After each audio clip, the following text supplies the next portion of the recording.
आजची घटना ही यवतमाळमधील असून जवाई व मेहुणीच्या नात्याला काळिमा फासणारी अशी ही रोचक घटना आहे।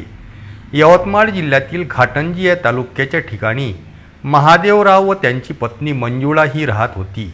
महादेवराव पेशाने शिक्षक होते। ते नुकतेच या पदावरून निवृत्त झाले होते। त्यांना 2 मुली होत्या। मोठ्या मुलीचे नाव रंजना तर लहान मुलीचे नाव सायली होते। दोघेही विवाहयोग्य झाल्या होत्या। रंजना सावळी पण दिसायला सालस होती।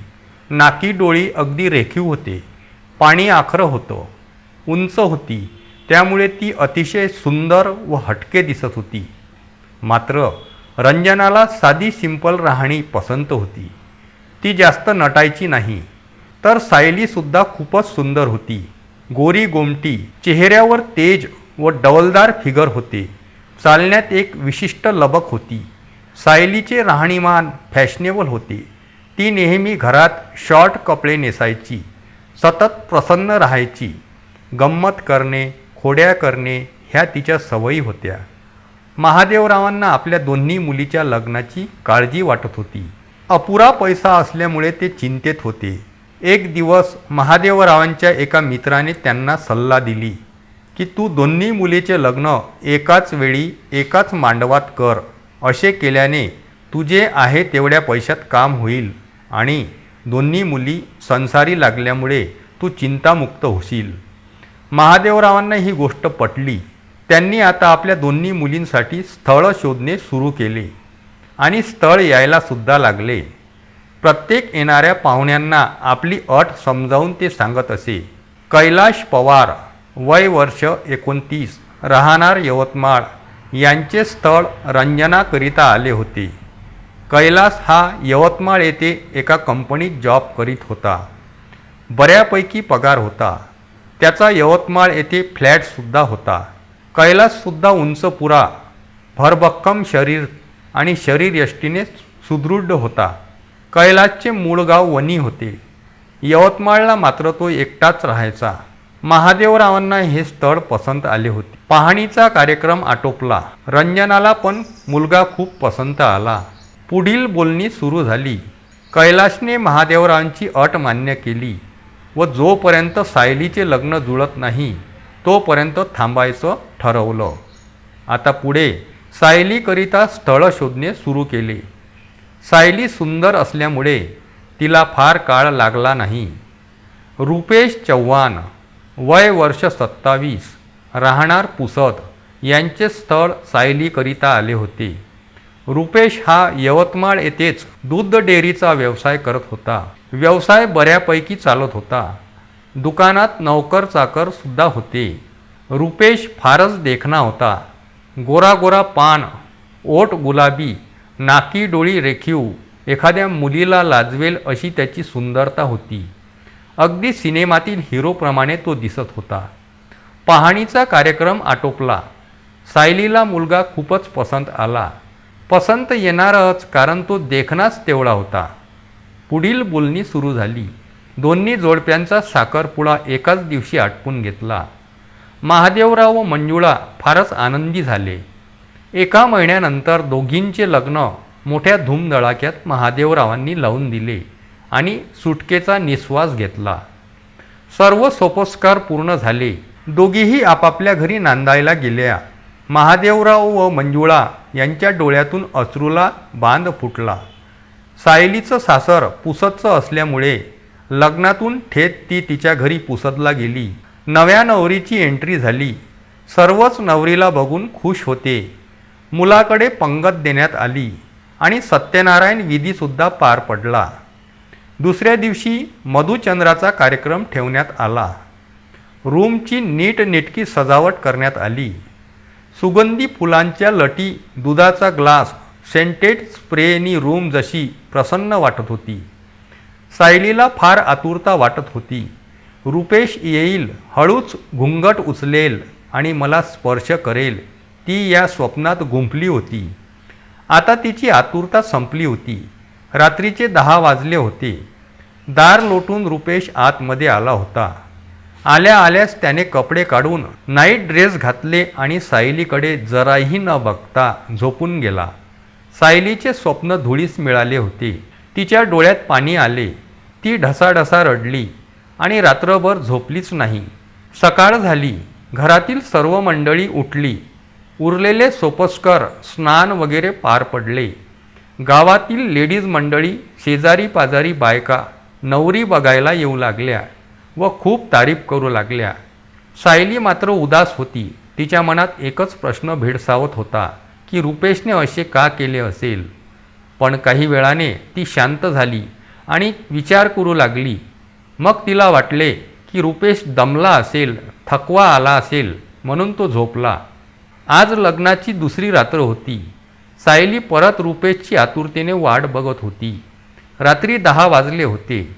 आज परत रुपेशने कपडे चेंज केले आणि सायलीकडे न बघता झोपून गेला. आता मात्र सायलीची चिंता आणखी वाढली. अनेक विचित्र विचार मनात येऊ लागले. आपला नवरा माणसात नाही, तो गे आहे असे तिला वाटू लागले. आणि हे खरेही होते. सायलीला वाटून चुकले होते की तिचा नवरा गे आहे म्हणून सायली रात्रभर रडत राहिली. सकाळी तिने विचार केला, ही गोष्ट आपण आईबाबांना व ताईला फोनवरून सांगून देऊ व रुपेशला कायमचं सोडून देऊ. परंतु परत तिने सखोल विचार केला की जर ही गोष्ट तिने आईबाबांना सांगितली तर त्यांना मोठा धक्का बसेल, तर बाबाचे तर बरे वाईट काही पण होऊ शकते. म्हणून सायलीने ही गोष्ट कुणालाच न सांगता जे आहे जसे आहे त्यात समाधान मानून संसार करण्याचा निर्णय घेतला व त्याच दिवशी रुपेशसोबत यवतमाळ येथील भाड्याच्या घरात राहायला गेले. तिथे ती रुपेशला डेअरी व्यवसायात मदत करू लागायची. दिवस पुढे पुढे जात गेले. इकडे सायलीची ताई रंजना व कैलाश भाऊजी यांचा संसार फार आनंदात सुरू होता. दोघेही मस्त मौज मस्ती करत होते. बाहेर हनीमूनला देखील जाऊन आले होते. आता लग्न होऊन 8 महिने झाले होते. रंजना प्रेग्नेंट होती. तिला 4था महिना सुरू होता. डॉक्टरांनी तिला जड वस्तू उचलण्यास मनाई केली होती. म्हणून कैलाशने कामवाली बाई ठेवली होती. परंतु ती काही रंजनाची काळजी घेत नव्हती. म्हणून कैलाशने फोन करून आपल्या मेहुणीला म्हणजे सायलीला बोलावून घेतले आणि सायली लगेचच आलीसुद्धा. सायलीने आपल्या ताईची भेट घेतली व तिची नीट काळजी घेऊ लागली. तसेच घरातील सर्व कामे सायली अगदी सहजपणे करू लागली. तिचे मन इथे रमले होते. कामवाल्या बाईची तिने सुट्टी केली. 15 दिवस होऊन गेले. एक दिवस भाऊजी म्हणजेच कैलाश बाथरूममधून अंग पुसत बाहेर आला. तेव्हा सायलीने त्यांना बघितले.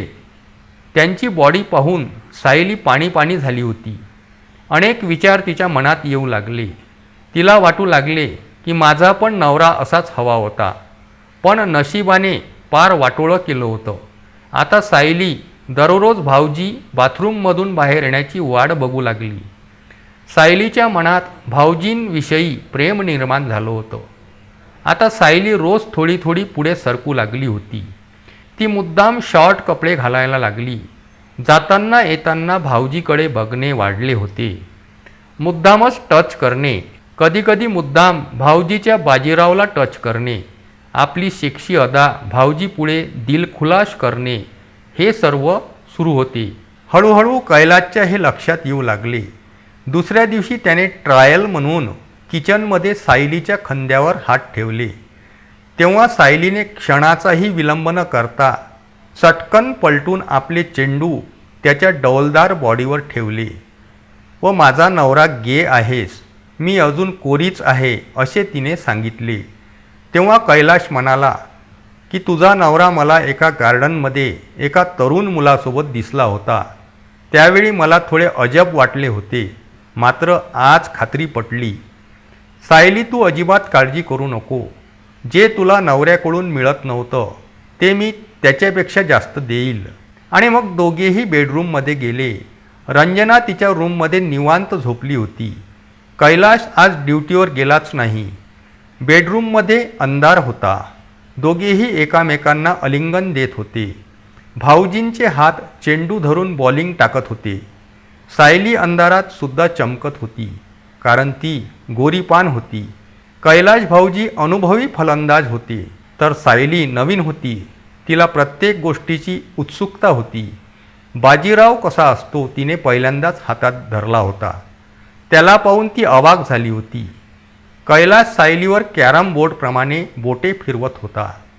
आता सराव संपला होता. खेळ पुढे पुढे जात होता. सायली बाजीराववर बसून उड्या घेत होती. तिचा आनंद चरमसुखाला पावला होता. जवळपास 20 मिनिटे खेळ खूप वेगाने सुरू होता. आता शेवटच्या चेंडूवर 6 मारायचे कैलाशने ठरवले आणि मारला देखील. आणि सायली आऊट म्हणून वेगाने ओरडली. पहिली मॅच या ठिकाणी संपली. आता असेच दररोज सुरू होते. कधी रात्री कधी सकाळी. असे 4 ते 5 महिने निघून गेले. आता रंजनाने एका गोंडस मुलीला जन्म दिला. घरात अतिशय आनंदी वातावरण होते. सायली व भाऊजींचे मात्र मनसोक्त मजा घेणे सुरूच होते. बघता बघता रंजनाची मुलगी 2 महिन्याची झाली. रंजना आता थोडीफार घरची कामे करू लागली. एक दिवस तिला थोडा थकवा जाणवल्यामुळे ती दुपारी आपल्या रूममध्ये बाळाजवळ झोपली होती. परंतु 15 मिनिटांनी तिला जाग आला. ती रूममधून बाहेर आली तेव्हा तिला दुसऱ्या बेडरूममधून सायलीचा सुस्कारा सोडल्याचा व घेतल्याचा आवाज आला. तिला कळायला उशीर लागला नाही. तिने पटकन रूमच्या खिडकीतून डोकावून बघितले तेव्हा तिच्या पायाखालची जमीन सरकली. आपली बहीण आपल्या नवऱ्यासोबत नको ते करत होती हे तिला बघवले नाही आणि ती तिथे न थांबता आपल्या रूममध्ये निघून आली आणि अनेक विचार करू लागली. तिने कसलाही हो हल्ला केला नाही. दुसऱ्या दिवशी तिने सायलीला प्रेमाने विचारले तेव्हा सायलीने तिची संपूर्ण आपबीती सांगितली. आपला नवरा गे आहे तरीही ती मूग गिळून चूप बसली होती. परंतु इथे आल्यानंतर भाऊजींना बघून मला राहावले नसल्याचे तिने रंजनाला सांगितले व रडायला लागली. रंजनाने तिला धीर दिला व ताकीद दिली की जे काही चालले याची बाहेर वाच्यता होता कामा नये. माझी काहीही हरकत नाही, पण काळजी घ्यावी. त्यानंतर बरेच दिवस निघून गेले. आता सायलीसुद्धा कैलाश भाऊजींपासून प्रेग्नेंट झाली होती. तिला दिवस गेले होते. काही दिवसांनी रंजनाला कैलाशच्या वागण्या बोलण्यात फरक जाणवत होता. कैलाश तिच्याकडे अजिबात लक्ष देत नव्हता, तर नुसता सायलीच्या मागे मागे असायचा. आपल्या बहिणीमुळे नवऱ्याचं आपल्यावरील प्रेम कमी झाले असे तिला जाणवू लागले. काही दिवस ती शांत राहिली, परंतु आता तिला सहन होत नव्हते. घरात बहिणी बहिणींमध्ये वाद होऊ लागले. कडाक्याची भांडणेसुद्धा होऊ लागली. सायलीने आता तिच्या नवऱ्याकडे जावे अशी तिची इच्छा होती, मात्र कैलाश तिला जाऊ देत नव्हता. एके दिवस रंजना आपल्या मुलीला कडेवर घेऊन होती. त्याचवेळी कैलाश घरी आला आणि काही कारणावरून भांडणे सुरू झाली. सायलीसुद्धा मधात आली. तिघांचे कडाक्याचे भांडण होऊ लागले. कैलाशने रंजनाला जोरदार धक्का दिला आणि त्याचवेळी रंजनाचे बाळ तिच्या हातून खाली पडले. मुलीच्या डोक्याला खूप जोरदार मार लागला होता. त्याने लागलीच तिला दवाखान्यात नेले, मात्र दुसऱ्या दिवशी मुलीचा जीव गेला.